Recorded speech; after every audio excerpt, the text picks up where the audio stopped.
coverage you can count on. KOMU 8 News starts now. The U.S. is now one step closer to having another COVID-19 vaccine, and it's a vaccine that only requires one shot. Good evening, everyone. I'm Noah Klein. Thanks for joining us tonight. Today, an FDA advisory panel unanimously said the agency should give Johnson & Johnson's vaccine the green light. Now, as a reminder, the FDA does not have to follow the panel's recommendation, but the FDA usually does. It followed the recommendation for both the Moderna and Pfizer vaccines. If authorized, the vaccine would be approved for anyone over 18. One person on the panel says the J&J vaccine has a lot of important benefits. We need a vaccine that can be quickly mass-produced, that at normal refrigerator temperatures, and avoids the need for ultra-cold chain transport and can be stored long-term. With the data on hand, we now see that the Janssen vaccine candidate checks nearly all the boxes. And of course, Johnson & Johnson is not the first vaccine, but it likely will be the first single-dose shot approved here in the U.S.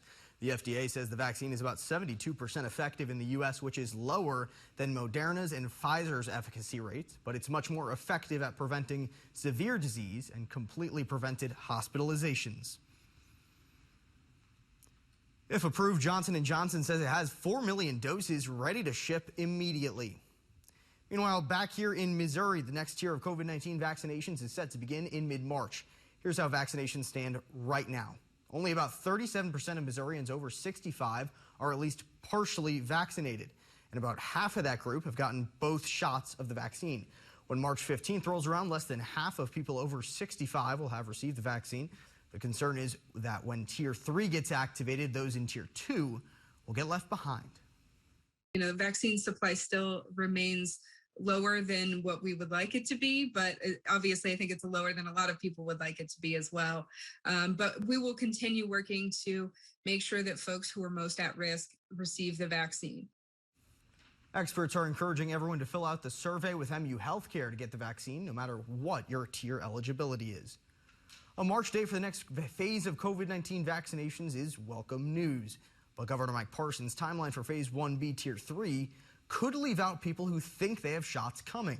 The next rollout again starts March 15th. Phase 1B Tier 3 includes critical infrastructure, education, childcare, communications workers, and more. But residency in Missouri is required. It starts at the county level to determine who counts as a resident. So yeah, anyone who is living or working in Boone County, we would at Columbia Boone County Public Health and Human Services, that's our focus. Obviously, the hospitals have a much larger reach. In order to get a vaccine in Boone County, you must have proof of a Boone County zip code. Now, those who fall under previous tiers are still eligible for a vaccine once the new tier starts. To keep up with all of the vaccination events in our area, we have an entire page on our website dedicated to vaccine information across mid-Missouri. It includes up-to-date clinics, eligible phases, and vaccine registration links. It's all on our website over at komu.com/vaccine. Happening tomorrow, it's going to be the first day 2 major drive-through testing sites will be closed on Saturdays. Today, Boone Hospital announced its COVID-19 drive-through testing site will be closed on the weekends again starting tomorrow. Comes days after MU Healthcare said it was closing on Saturdays as well. MU Healthcare's site is still open 8 a.m. to 5 p.m. Monday through Friday. Boone Hospital site is open 7 a.m. to 3 p.m. during the week. The crowds at high school sporting events might look a little different around the area. Well, that's because COVID-19 protocols for the game come from the local level. Several school district officials say the measures are unique to their schools. Bottom line, some do not require masks or social distancing. Still, none we looked at violate any laws, mandates, or ordinances.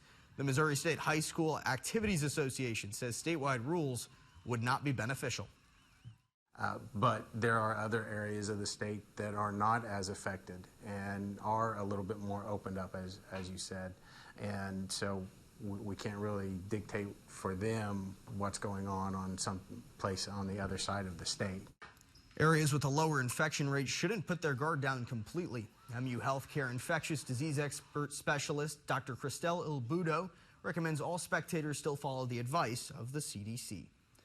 The city of Columbia said today it will resume utility disconnections as temperatures rise out of those dangerous levels.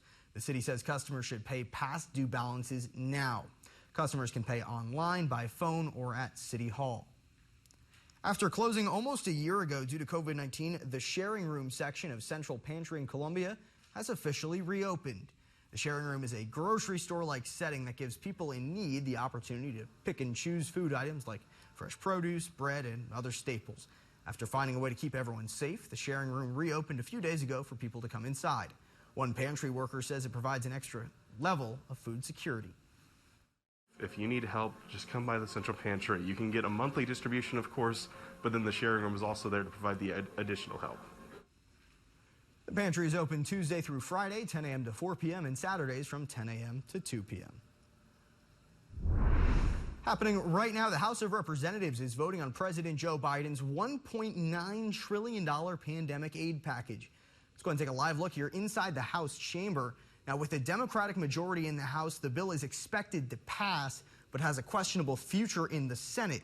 If it passes, the package will include another round of stimulus checks, this time for $1,400 for anyone making less than $75,000 a year. It is currently 5 past the hour, and I've had reports coming in that there's been a little bit of drizzle.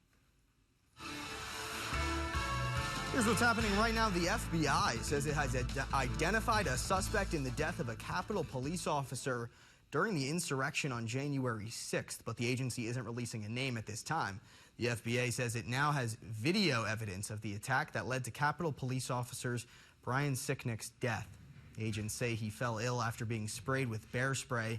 He later died at the hospital. It's not clear what charges will be filed against the suspect. A declassified U.S. intelligence report is officially pointing the finger at Saudi Arabia's crown prince over the death of Washington journalist Jamal Khashoggi. The new report says the Saudi crown prince approved an operation to either kill or capture Khashoggi.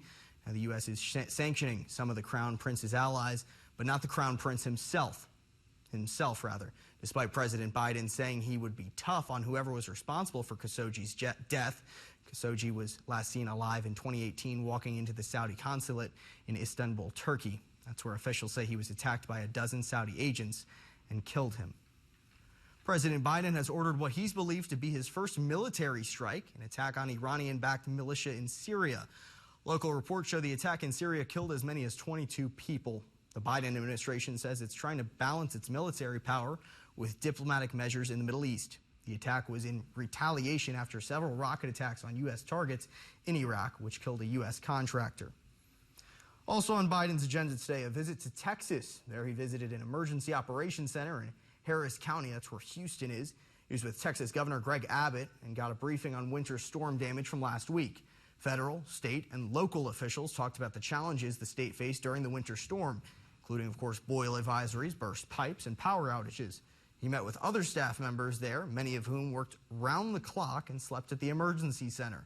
Biden spoke after the tour, calling for unity.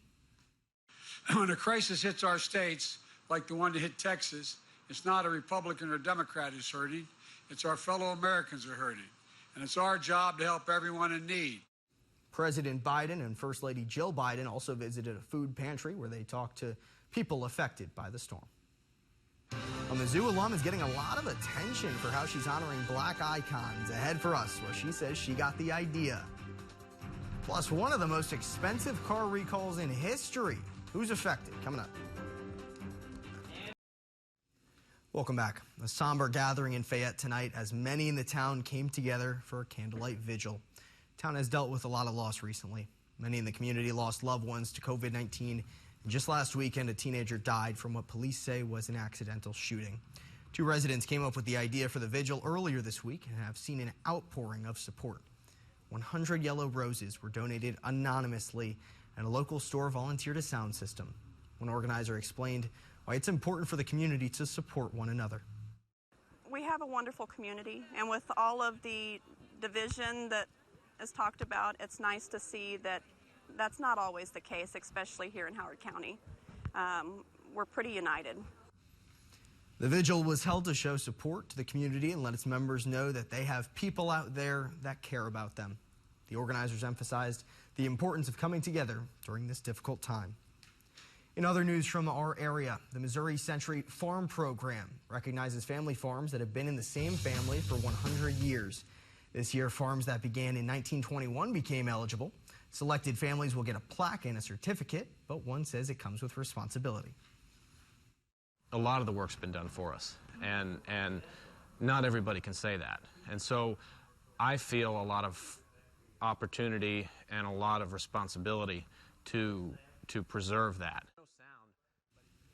The application to become a Century Farm is open until May 1st. A Mizzou alum created a deck of playing cards celebrating Black icons for a class her senior year. Now they're being sold to hundreds of people. Kiara Johnson came up with the Revolution card deck as a way to combine her creativity with important conversations. The deck features the names and faces of notable Black figures like Michelle Obama, Thurgood Marshall, and Oprah Winfrey. Johnson says she didn't intend to take her design idea beyond the classroom till she got an order request from a professor in October. Johnson said she is very grateful for the support she has received from friends and family. They're just super proud to see that everybody else is recognizing this as much as they are. Because as a creative, I've always been the creative friend. I've always been the friend to pour my heart and just love into all the things that I do creative. So they've all seen that. And now that even more people are seeing that, they love it. The deck sells for $30 and is available on her website, studiolow.com.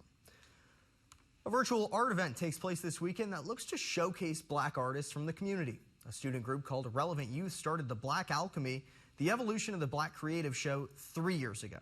The event is made up of a virtual art gallery and 2 video performances on Instagram, including 8 artists and 2 Greek-affiliated groups. Exposure for artists isn't the only benefit to showcasing Black creatives. Black representation is very important because I feel like everybody can be creative. Somebody just has to bring it out of you. Relevant Youth posted the first performance earlier tonight and will post the second one tomorrow night. To find the virtual art gallery or Instagram link, head over to KOMU.com. It is 10:15 on your Friday. All right, Jacob, thank you. One of the most expensive car recalls in history, but a relatively small number of cars. What's driving the price up when we come back? Hey everyone, tonight we have an all-new show with Queen Latifah, Paris Hilton, and music from The Network, who are definitely not Green Day. Plus, thank you notes. It's a great show tonight! Welcome back. In your consumer news, consumer spending was up about 2.5% last month. Experts say that's because of the last round of stimulus checks. Retail spending saw the biggest surge. The government also reported a 0.3% increase in inflation back in December, leaving prices up about 1.5% over the last year. Hyundai is announcing one of the most expensive car recalls in history. Hyundai is recalling 82,000 electric cars around the world to replace batteries after several caught on fire. No one was injured in those fires, and none of them happened in the U.S. Hyundai says between parts and labor, it expects to shell out about $11,000 per car to make the repairs, costing the company about $900 million overall. That cost is similar to replacing an entire engine on a gasoline-powered car. United Airlines is settling civil charges after allegedly defrauding the U.S. Postal Service. The Justice Department says United will pay $49.5 million. Comes after the Justice Department says United falsified package delivery information between 2012 and 2015 and collected millions in payments it should not have received. By paying that fee, United will avoid criminal prosecution. College football in February. What could be better? We'll get you caught up on the first day of Mizzou spring practice next in sports.